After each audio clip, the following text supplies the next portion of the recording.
Assalamualaikum warahmatullahi wabarakatuh. Waalaikumsalam warahmatullahi wabarakatuh. Yang terhormat Bapak Ibu Guru dari Tenaga Pendidikan SDN Posyandu Kelora 1, dan yang saya banggakan Ibu Gita Dewi Trisnawati SPJ selaku CDP Angkatan 9 Kabupaten Probolinggo. Puji syukur kita panjatkan kehadirat Allah Subhanahu wa Ta'ala karena atas berkat rahmat dan hidayahnya, maka pada pagi hari ini Sabtu 21 Oktober 2023 kita bisa berkumpul di ruang kelas 2 SDN Posyandu Kelora 1 dalam acara diseminasi budaya positif. Salam serta salam kita haturkan kepada junjungan kita Nabi besar Muhammad Sallallahu Alaihi Wasallam. Bapak Ibu, pada pagi hari ini Ibu kita akan menyampaikan salah satu ilmu yang telah didapatkan selama pendidikan guru penggerak. Adapun ilmu yang akan disampaikan oleh Ibu kita pada pagi hari ini yaitu mengenai budaya positif. Saya selaku kepala sekolah berharap kita bisa mengambil ilmu dari diseminasi yang nantinya akan dilaksanakan oleh Ibu kita, dan Bapak Ibu guru juga bisa membantu murid-murid untuk menerapkan di sekolah. Demikian pembuka dari saya. Saya persilahkan kepada Ibu kita untuk melaksanakan diseminasi budaya positif pada pagi hari ini. Terima kasih. Assalamualaikum warahmatullahi wabarakatuh.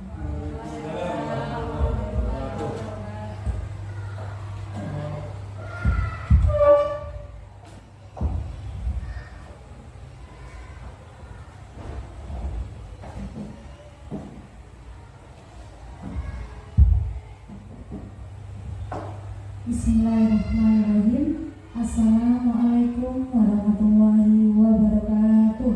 Waalaikumsalam warahmatullahi wabarakatuh. Yang terhormat Ibu Kepala Sekolah SDN Posyandu Kelora 1, yang saya hormati Bapak Ibu Guru SDN Posyandu Kelora 1. Puji syukur atas kehadiran Allah Subhanahu wa Ta'ala yang telah memberikan rahmat serta hidayahnya sehingga kita semua dapat berkumpul dalam kegiatan diseminasi aksi nyata modul 1.4 tentang budaya positif. Pertama-tama saya mengucapkan banyak terima kasih atas waktu yang Bapak Ibu sempatkan untuk melaksanakan kegiatan ini.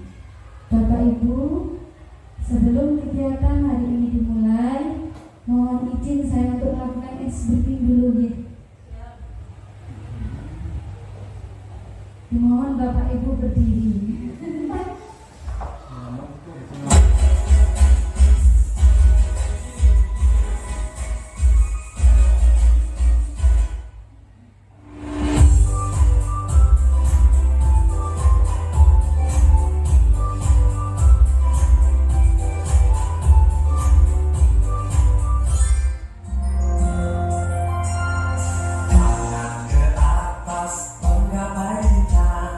Tangan ke samping, burung yang terbang.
Bapak Ibu, baik kami mulai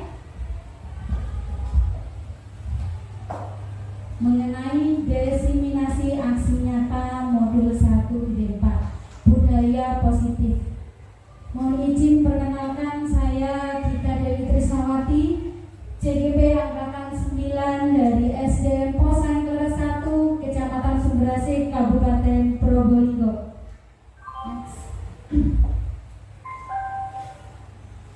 Bapak Ibu, mengenai budaya positif, di sini sudah diuraikan bahwa budaya positif di sekolah adalah nilai-nilai, keyakinan-keyakinan dan kebiasaan-kebiasaan di sekolah yang berpihak pada siswa agar siswa dapat tumbuh dan berkembang menjadi pribadi yang bertanggung jawab, kritis dan penuh hormat. Next. Berikut ini macam-macam budaya positif di sekolah. Yang pertama, disiplin positif dan nilai-nilai kebajikan universal. Budaya positif yang kedua, teori motivasi, hukuman dan penghargaan. Dan yang ketiga, keyakinan kelas. Keempat, kebutuhan dasar manusia dan dunia berkualitas. Dan budaya positif yang kelima, restitusi. 5, posisi kontrol segitiga restitusi. Next. Berikut ini saya uraikan salah satu perubahan paradigma, yaitu berupa ada A dan B, Anda dan teman Anda. Sobeklah secari kertas kecil, tuliskan benda atau sesuatu yang sangat berharga untuk Anda. Ditulis, kemudian diletakkan di tangan dalam bentuk genggaman. Setelah digenggam, sesuatu tersebut dibuat kepalan sehingga teman Anda merasa ingin tahu, ingin berbagi. Dan bagaimana caranya untuk meminta, membujuk, merayu agar kepalan tangan tersebut bisa didapat, seperti itu. Itu merupakan salah satu perubahan paradigma. Next point.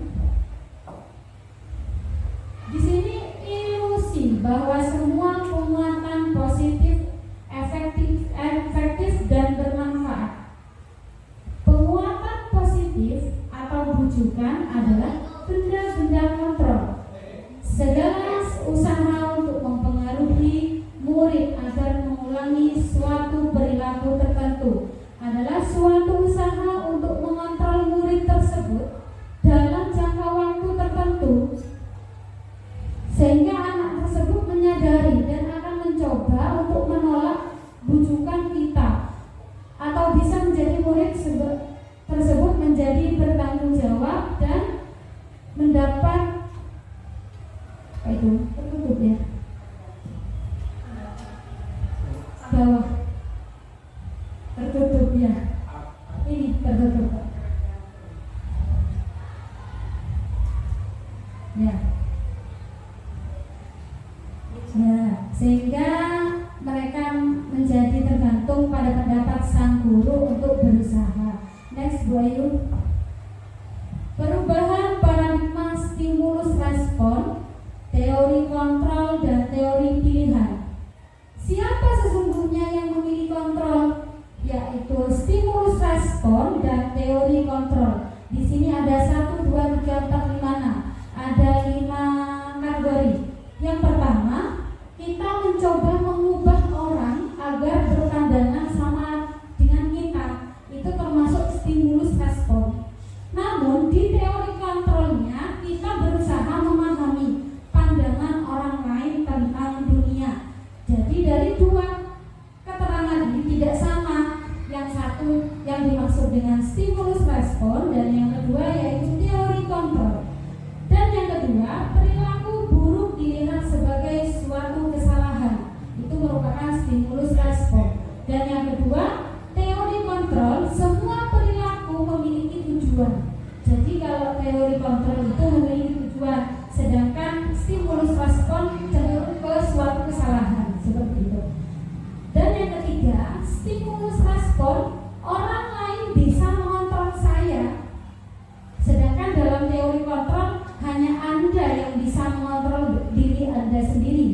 itu.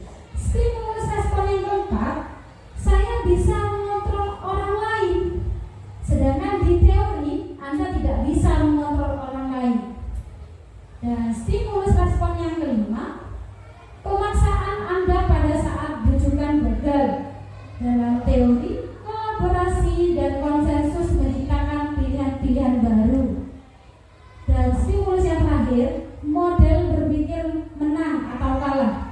Dalam teori kontrol, model berpikir menang-menang. Berarti ada sesuatu yang mengakui bahwa kemenangan yang utama, seperti itu.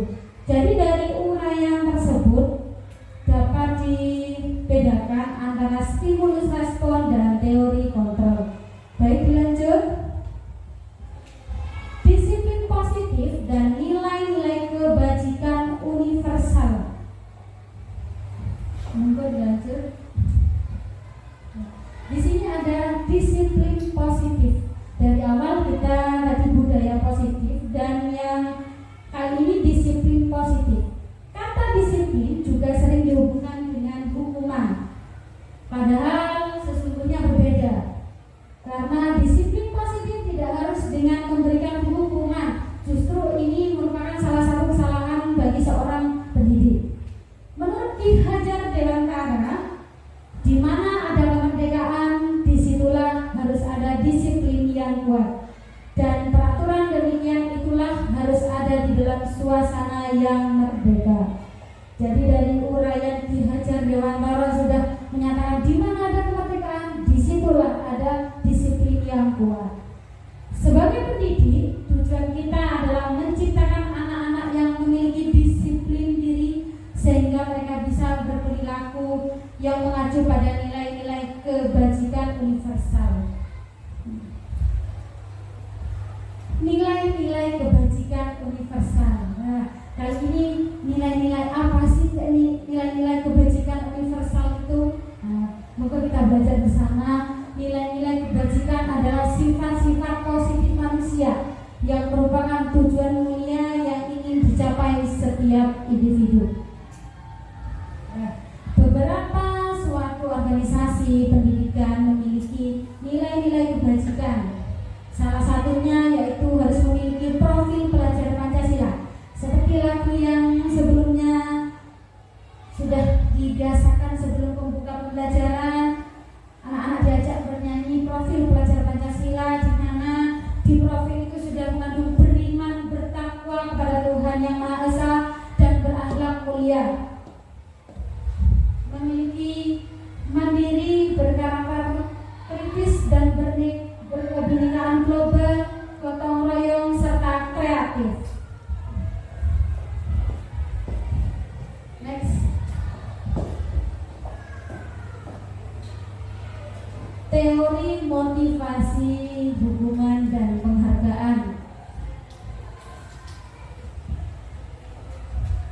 Di sini ada motivasi perilaku manusia. Di bawahnya itu ada pertanyaan Bapak Ibu. Untuk menghindari ketidaknyamanan atau hukuman, pastinya ada pertanyaan. Apa yang akan terjadi apabila saya tidak melakukannya? Berarti ada sebuah pertanyaan yang jawabannya menghindari ketidaknyamanan atau hukuman. Sehingga apa yang akan terjadi apabila saya tidak melakukannya? Ya, yang kedua, pertanyaan apa yang akan saya dapatkan apabila saya melakukannya? Berarti jika saya melakukannya, saya akan mendapatkan imbalan, seperti itu. Dan yang ketiga, akan menjadi orang seperti apa bila saya melakukannya? Berarti jika saya melakukannya untuk menjadi orang yang mereka inginkan, menghargai diri sendiri dengan nilai-nilai yang mereka percaya. Dari ketiga pertanyaan ini merupakan motivasi perilaku manusia. Jadi jika tidak saya lakukan, berarti saya tidak mendapat hukuman. Jika saya melakukannya, berarti saya mendapatkan imbalan, seperti itu. Next, tujuan dari disiplin positif adalah menanamkan motivasi yang ketiga pada murid-murid kita, yaitu menjadi orang yang mereka inginkan dan dengan nilai-nilai yang mereka percaya. Ketika murid-murid kita memiliki motivasi tersebut, maka motivasi akan tumbuh di dalam jangka waktu yang panjang. Mereka akan tetap berperilaku baik, berlandaskan nilai-nilai kebajikan yang sebelumnya sudah saya sampaikan, nilai-nilai kebajikan yang seperti apa, sehingga menjadi orang yang menjunjung tinggi nilai-nilai yang mereka hargai. Di sini Bapak Ibu yang sebelumnya diuraikan bahwa hukuman itu bersifat tidak terencana atau tiba-tiba. Kadang kita sebagai guru ada anak-anak melakukan kesalahan, kita langsung bertindak melakukan hukuman seperti itu. Jadi hukuman bersifat tidak terencana atau tiba-tiba. Anak atau murid tidak tahu apa yang akan terjadi dan dilibatkan. Hukuman bersifat satu arah dari pihak guru yang memberikan, dan murid hanya menerima suatu hukuman. Hukuman yang diberikan bisa berupa fisik maupun psikis. Murid atau anak disakiti oleh suatu perbuatan atau kata-kata. Kita sebagai guru sering memberikan hukuman. Ayo karena kamu tidak mengerjakan PR, ayo kamu karena tidak piket, seperti itu. Jadi guru-guru jangan langsung memberi suatu hukuman yang tidak pantas atau tidak sesuai dengan nilai-nilai kebajikan seorang guru.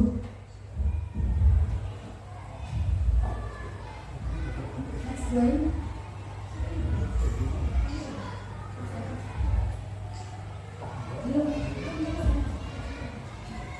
Yang kedua, konsekuensi. Yang pertama tadi ada hukuman, yang kedua konsekuensi. Jadi anak-anak jika melanggar suatu peraturan atau kedisiplinan di sekolah, yaitu ada hukuman dan konsekuensi. Konsekuensi di sini sudah terencana atau sudah disepakati, sudah dibahas dan disetujui oleh murid dan guru. Berarti seperti peraturan di kelas itu Bapak Ibu. Sudah ada kata tertib seperti itu. Jadi umumnya bentuk-bentuk konsekuensi dibuat oleh pihak guru dan persetujuan dari murid dan sekolah seperti itu. Pada konsekuensi, murid tetap dibuat tidak nyaman untuk jangka waktu yang pendek. Konsekuensi biasanya diberikan berdasarkan suatu data yang di umumnya dapat diukur, yang tadi tidak terencana, namun di konsekuensi ini sudah diatur, sudah ditata atau sudah disepakati bersama. Bapak Ibu, di sini ada tindakan guru. Ada 1, 2, 3, 4, 5, 6, 7. Ada 7 tindakan seorang guru. Itu merupakan hukuman apa konsekuensi? Yang pertama, mencatat 100 kali di dalam buku kalimat, saya tidak akan terlambat lagi, saya tidak akan terlambat lagi, seperti itu selama 100 kali. Ini merupakan kategori hukuman seperti itu. Namun di sekolah kami, alhamdulillah, tindakan guru seperti ini sudah tidak ada, Bu. Alhamdulillah. Namun pernah saya jumpai sewaktu saya sekolah dan melihat teman saya itu disuruh mencatat itu sebanyak 50 kali, sebanyak 1 lembar karena tidak mengerjakan PR, karena terlambat seperti itu. Jadi ini merupakan hukuman, menulis 100 kali saya tidak akan terlambat lagi. Merupakan hukuman yang cukup berat ya Bapak Ibu, tidak merubah perilaku anak. Yang kedua, mengelilingi lapangan basket 2 kali karena terlambat hadir di sekolah. Ini merupakan hukuman. Anak-anak diminta untuk lari. Saya pun sering waktu sekolah SMP, masih ingat saya Bu, ganti baju olahraga itu ditunggu sama bapak gurunya. Ayo ganti baju 5 menit langsung di lapangan. Gitu Bu. Saya kan telat nih, khususnya bagi perempuan. Anak-anak perempuan mau ganti baju itu cukup lama, butuh waktu, tempat yang enak untuk ganti baju. Saya pernah mengalami ini, namun tidak keliling lapangan basket yang besar. Cukup, ayo lari ke sini cepat, seperti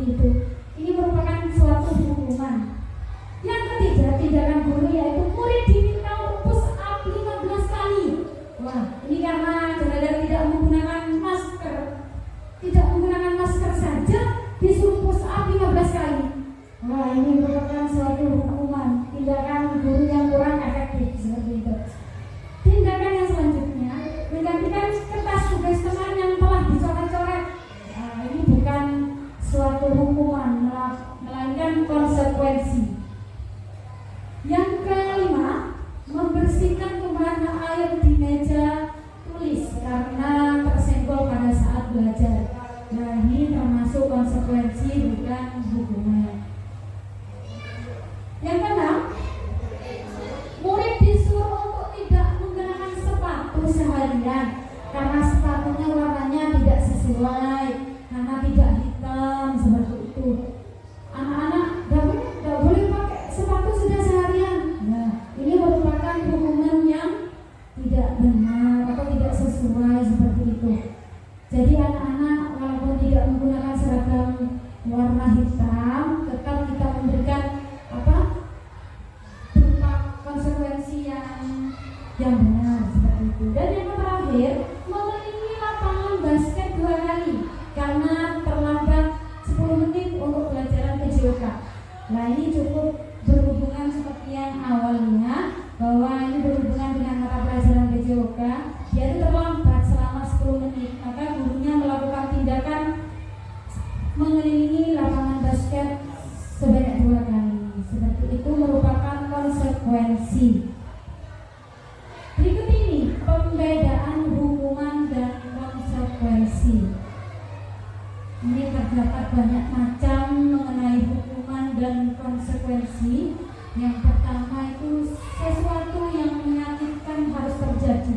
Berarti itu seperti dipaksa harus itu sudah. Berarti itu sesuatu yang menyakitkan harus terjadi. Seperti apa yang dilakukan seorang guru jika anak-anaknya mengalami kesalahan atau pelanggaran kedisiplinan di sekolah. Namun di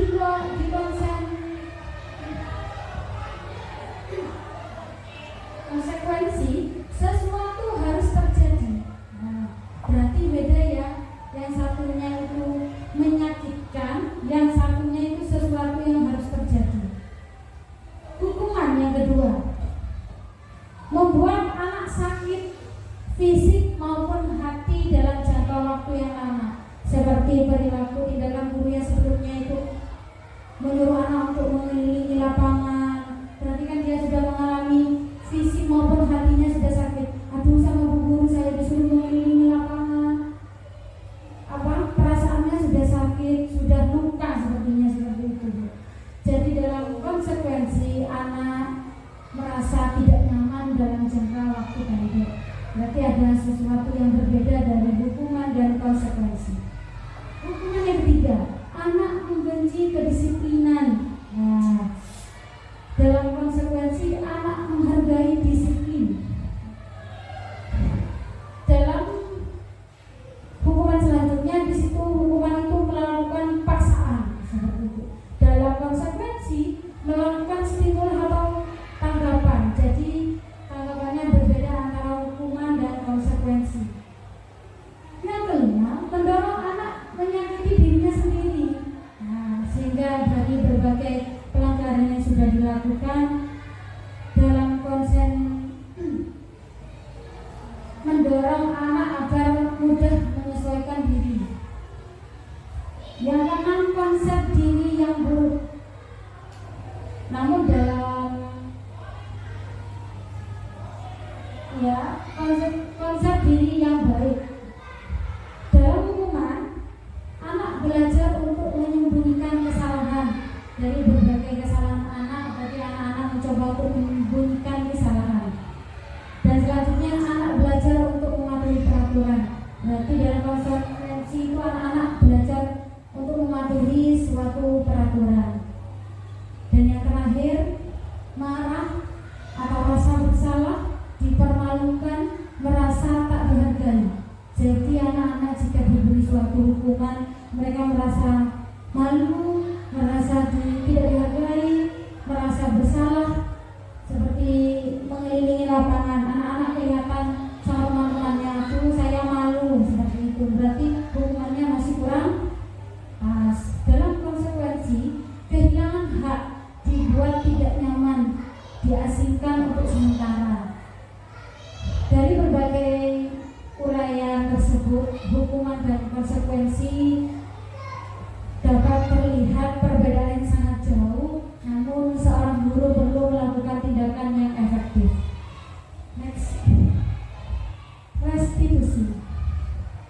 di restitusi sudah diuraikan. Berikut ini ciri-cirinya. Ada 1, 2, 3, cukup banyak ya. Ciri-ciri restitusi. Yang pertama, restitusi bukan untuk menebus kesalahan, namun untuk belajar dari kesalahan. Seperti itu. Restitusi memperbaiki hukuman. Restitusi adalah tawaran, bukan paksaan. Dan yang keempat, restitusi menuntun untuk melihat ke dalam diri. Restitusi yang kelima, mencari kebutuhan dasar yang mendasari tindakan. Restitusi yang keenam, restitusi diri adalah cara yang paling baik. Dan restitusi yang ketujuh, fokus pada karakter bukan tindakan. Dan restitusi yang kedelapan, fokus pada solusi. Dan restitusi yang terakhir, mengembalikan murid yang bersalah pada kelompoknya.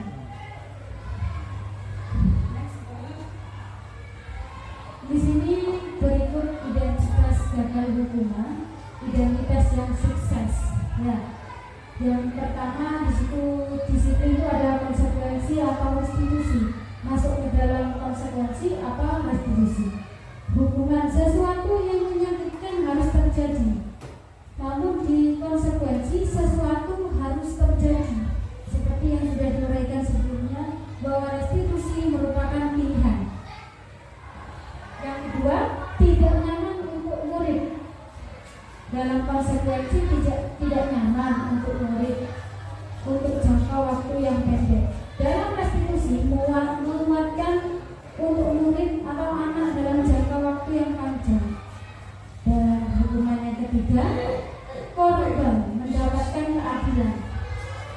Dalam konsekuensi, korban bisa dilibatkan, namun dalam restitusi korban itu mendapatkan ganti. Seperti itu. Dan yang kelima, perilaku pasif agresif meningkat. Dalam konsekuensi, penguatan hanya bertahan dalam jangka waktu pendek. Dan dalam restitusi, masalah terpecahkan. Seperti itu. Dan hukuman yang selanjutnya, sistem tidak akan berjalan bila murid tidak takut. Dalam konsekuensi memerlukan monitoring atau supervisi terus-menerus dari seorang guru. Jadi dari permasalahan tersebut memerlukan monitoring atau refleksi seperti ini. Dan menurut restitusi, murid belajar bertanggung jawab untuk dalam perilakunya. Dan hukuman yang selanjutnya berlaku hanya pada sebuah institusi, tidak berlanjut pada kehidupan nyata. Dalam konsekuensi, membantu penerapan mengikuti peraturan dalam masyarakat. Dan dalam restitusi, fokus pada pemecahan masalah dalam jangka waktu yang panjang. Nah, di sini ada peraturan adalah kamu harus. Nah, dalam konsekuensi apa peraturannya? Mampukah kamu melakukannya? Dengan bantuan ucapan terima kasih seperti itu. Dalam restitusi, apa yang kamu yakini? Apa yang kamu bisa lakukan untuk memperbaiki masalah ini? Jadi dalam konsekuensi dan restitusi itu sangat berbeda dan memiliki konsep sendiri-sendiri seperti itu. Dan yang terakhir, murid atau anak membenci peraturan. Dalam konsekuensi, murid atau anak menghormati peraturan. Dan dalam restitusi, murid atau anak menghormati dirinya dan orang lain. Next, keyakinan kelas. Apa yang dimaksud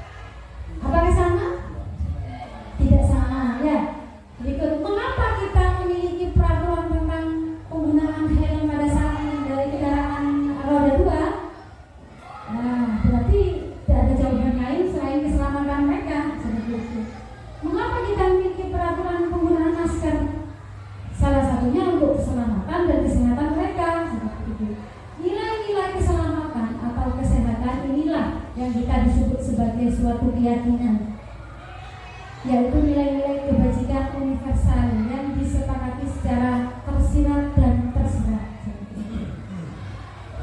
tanpa membedakan suku, bahasa, serta agama mereka.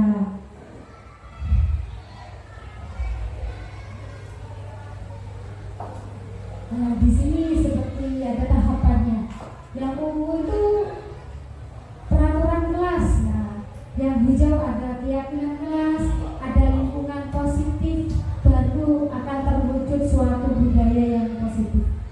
Next slide. Pembentukan keyakinan sekolah atau kelas. Jadi peraturan kelas sama peraturan sekolah, bahkan dengan keyakinan sekolah sepertinya ada suatu pembedaan seperti itu. Keyakinan kelas bersifat lebih abstrak daripada peraturan yang lebih rinci dan konkret. Keyakinan kelas berupa pertanyaan universal. Pertanyaan keyakinan kelas senantiasa dibuat dalam bentuk positif, dan keyakinan kelas hendaknya tidak terlalu banyak sehingga mudah diingat dan dipahami oleh semua warga sekolah seperti itu. Dan keyakinan kelas sebaliknya sesuatu yang dapat diterapkan di lingkungan tersebut. Semua warga sekolah atau semua warga kelas hendaknya ikut berkontribusi dalam pembuatan keyakinan kelas. Perlu sebuah keyakinan atau kesepakatan bersama. Dan yang terakhir, bersedia meninjau kembali keyakinan kelas dalam waktu ke waktu dalam tugas mandiri seperti itu. Selanjutnya ada peraturan dan keyakinan kelas. Next. Yang pertama, selalu kembalikan buku ke tempatnya. Berarti itu merupakan suatu peraturan.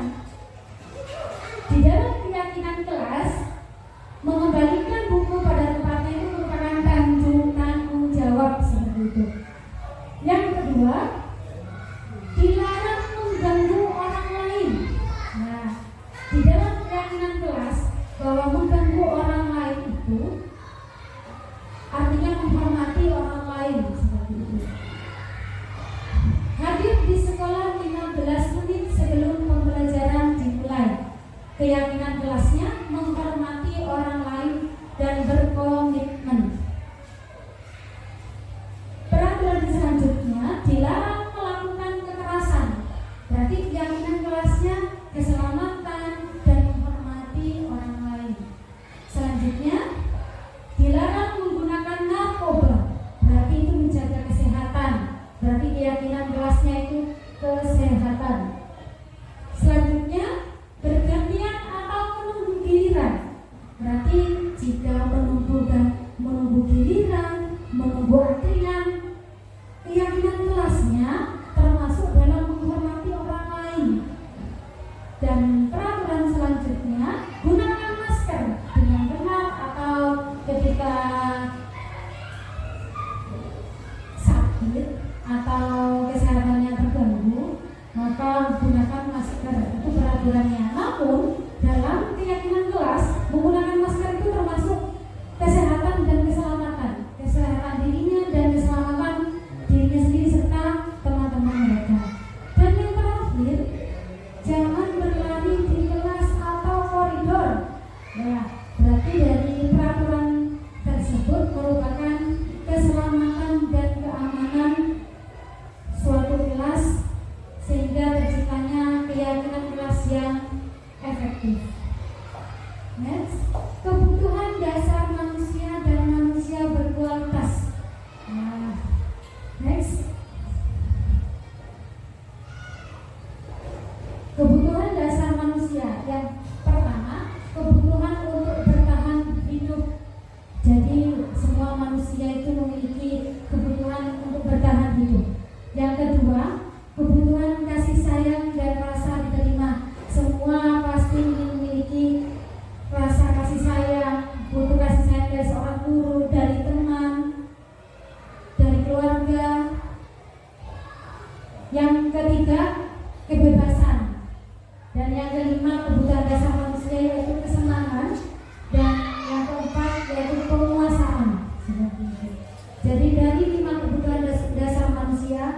semua terangkum menjadi satu dalam sebuah kebutuhan dasar manusia. Dunia berkualitas. Di sini ada suatu dunia yang berkualitas dan membutuhkan tempat khusus sehingga mereka dapat menyimpan gambaran representasi dari sebuah yang mereka inginkan. Bisa berisi orang-orang atau hal-hal yang apa saja yang terbaik dalam hidup mereka. Berarti dari dunia berkualitas itu membutuhkan hal-hal yang terbaik dalam hidup Anda. Menurut Dr. William Glasser menyebutkan seperti semacam album foto sehingga isinya tidak akan terlalu banyak, bahkan akan terdiri dari beberapa hal saja sangat signifikan dan benar-benar terbaik dalam hidup Anda. Kebutuhan dasar bersifat lebih umum dan universal, sedangkan dunia berkualitas lebih unik dan personal. Next. Restitusi. Nah, ini yang terakhir. Restitusi. 5 posisi kontrol seorang guru. 5 posisi kontrol. Dari Jason dapat bukunya Restructuring School mengungkapkan bahwa guru perlu meninjau kembali penerapan disiplin di dalam ruang-ruang kelas mereka selama ini.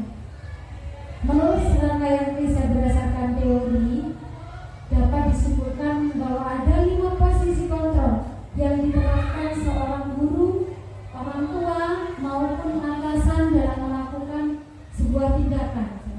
Yang pertama, penghukum, pembuat rasa bersalah, teman, pemantau, dan manajer. Dari 5 posisi kontrol seorang guru, dari sebuah permasalahan atau kasus yang ada di sekolah, perlu memperhatikan 5 posisi kontrol seorang guru: penghukum, pembuat rasa bersalah, teman, pemantau, dan manajer. Next. 5 posisi kontrol. Yang pertama, ada penghukum. Seorang penghukum bisa menggunakan hukuman fisik maupun verbal. Itu arti dari sebuah penghukum. Yang kedua, posisi kontrol yang kedua, pembuat rasa bersalah. Pada posisi ini biasanya guru akan berusaha lebih lembut, ya, namun memiliki poin dalam membuat rasa bersalah dari hal-hal yang mereka lakukan. Posisi kontrol yang ketiga yaitu sebagai teman. Guru pada posisi ini tidak akan menyakiti murid, namun akan tetap berusaha mengontrol murid melalui persuasi. Posisi teman pada guru bisa negatif atau positif. Dan posisi kontrol guru yang kelima yaitu sebagai pemantau. Memantau atau berarti mengawasi. Seperti itu. Pada saat kita mengawasi, kita bertanggung jawab atas perilaku yang mereka lakukan. Seperti itu. Dan posisi kontrol guru yang terakhir yaitu sebagai manajer. Manajer adalah posisi di mana guru berbuat suatu kesalahan sehingga murid merasa punya tanggung jawab dari perilakunya yang telah dilakukan, sehingga mereka dapat menemukan solusi dari permasalahannya yang dilakukan siswa tersebut. Next. Nah, ya, sepertinya ini hanya cukup diuraikan intinya saja, Bapak Ibu, bahwa 5 posisi kontrol seorang guru itu harus memiliki rasa pendukung, membuat rasa bersalah, teman, pemantau, dan manajer. Seperti itu.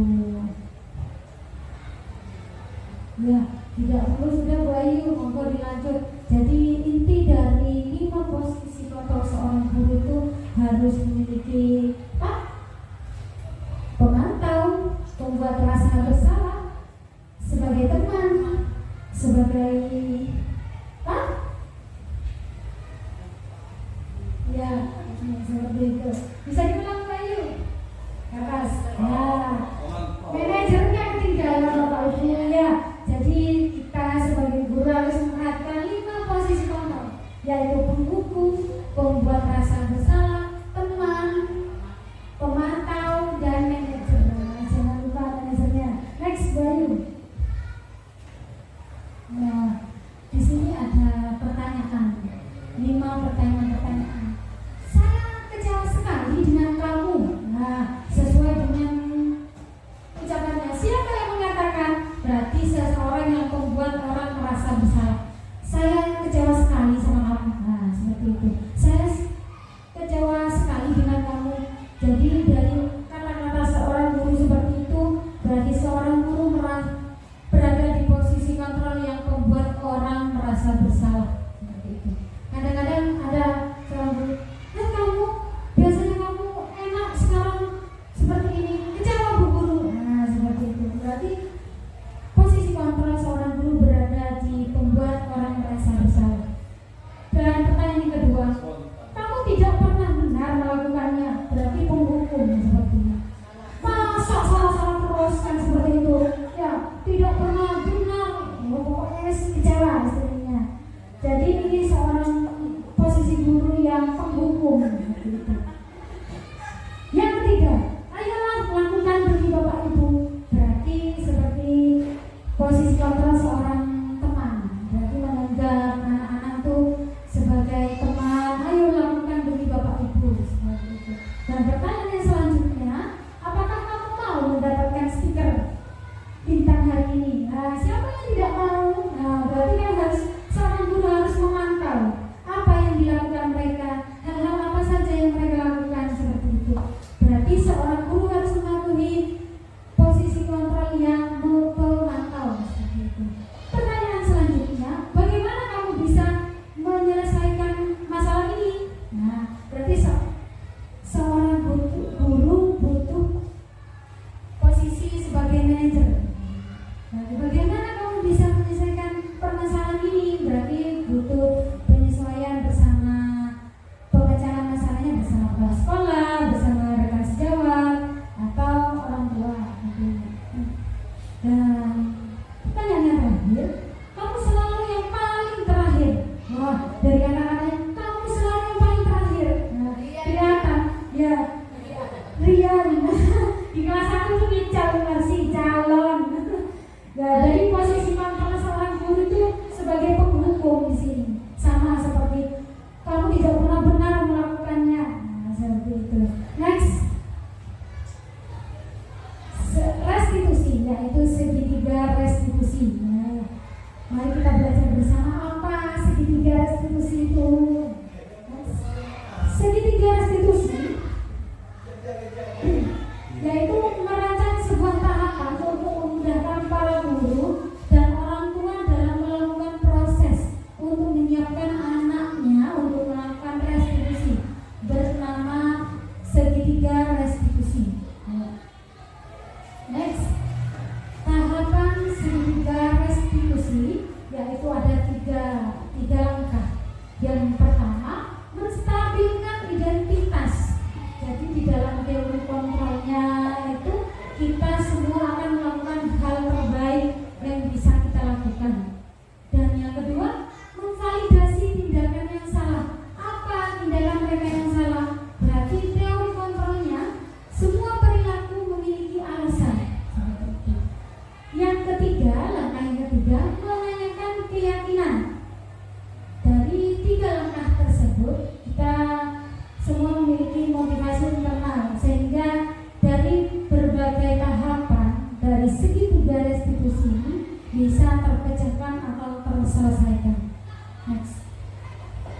Nah, Bapak Ibu, berikut ini segitiga restitusi. Yang pertama, menstabilkan identitas yang bawah, dan yang ke samping ke atas memvalidasi tindakan yang salah, dan yang ketiga menanyakan keyakinan. Nah, dari 3 tahapan tersebut kita harus memperhatikan posisinya dengan benar, dengan bijak, dengan efektif dan benar. Next. Nah,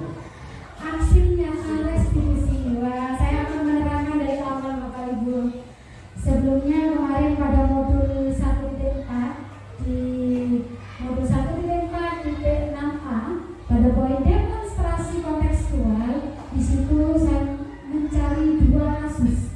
Namun yang saya tampilkan hanya 1 kasus saja, yaitu siswa kita dari kelas 5.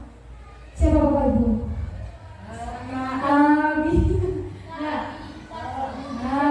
Abi sempat saya panggil karena melakukan pelanggaran atau kedisiplinan sekolah. Terlihat dari tampak Abi yang tidak menggunakan seragam. Ya, kenapa Abi kok jalan-jalan tiba-tiba nggak pakai sepatu, nggak berseragam, seragamnya diselemparkan ke bahunya? Ya, seperti itu. Abi, sini sebentar. Waktu itu saya panggil, kemana seragamnya? Ini Bu. Ada di bahunya. Kenapa udah dipakai? Gerah Bu, katanya. Nah, kamu ini mau sekolah apa bagaimana? Mana ada murid yang tidak menggunakan seragam? Iya Bu. Sebelum Abi menggunakan seragam, saya panggil dulu Bapak Ibu. Saya ingin memecahkan masalah terhadap Abi ini. Nah, saya tanya, kenapa kamu melakukan hal seperti ini? Sudah diutarakan bahwa gerak. Benarkah tindakan yang kamu lakukan? Salah. Sudah melakukan keyakinan. Tahu tak keyakinan kelasmu itu apa? Ya Bu, mematuhi peraturan sekolah dan menggunakan seragam sekolah dengan benar. Ya, setelah kamu tahu bahwa keyakinan kelasmu harus dipatuhi, maka kamu harus mematuhi peraturan dengan benar. Bapak Ibu, dari segitiga restitusi ini saya sudah memecahkan suatu permasalahan atau kasus dari seorang siswa kelas 5 bernama Abi. Dan Abi pun berjanji tidak akan mengulangi hal seperti ini lagi. Semoga tindakan segitiga restitusi dari seorang guru penggerak sudah terselesaikan dengan baik. Semoga kedepannya semakin maju, terutama untuk anak didik kita. Bapak Ibu, demikian yang dapat sampaikan. Mohon maaf apabila saya ada kata dan perilaku saya yang kurang berkenan. Mohon maaf yang sebesar-besarnya. Saya akhiri. Wassalamualaikum warahmatullahi wabarakatuh. Bapak Ibu, saya mohon umpan kali untuk saya selanjutnya. Apa yang perlu saya benahi selanjutnya, karena saya jujur saja saya masih dalam tahap belajar. Mohon maaf. Monggo yang bersedia memberi umpan. Oh iya, monggo masih. Ya.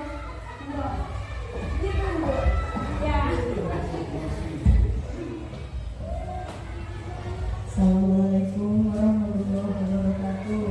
Waalaikumsalam warahmatullahi wabarakatuh. Terima kasih kepada Bu Dewi yang telah memaparkan hasil ilmunya selama ini, selama menjadi CGP. Dari situ saya mendapatkan ilmu baru dari Bu Dewi. Dan banyak sekali yang belum saya kenal, sekarang saya jadi tahu. Termasuk segitiga restitusi. Karena selama ini saya juga kenal segitiga biru.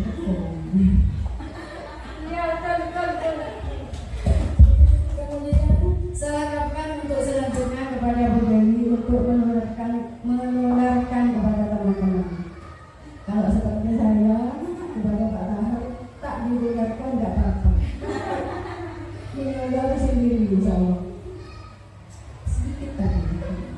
Untuk teman-teman yang lain saya support untuk mengikuti CGP berikutnya, karena dari hasil ini saya kira amat penting, sangat bermanfaat untuk kemajuan sekolah dan juga kemampuan siswa serta perilaku siswa ke depan. Semua rasanya amat bermanfaat. Untuk itu terima kasih kepada Bu Dewi. Dan saya akhiri. Assalamualaikum warahmatullahi wabarakatuh. Waalaikumsalam warahmatullahi wabarakatuh. Terima kasih Bu Sinopsi telah memberikan umpan balik buat saya, untuk saya. Insya Allah akan saya lanjutkan pada kegiatan selanjutnya. Monggo Bapak Ibu mungkin ada tambahan lagi.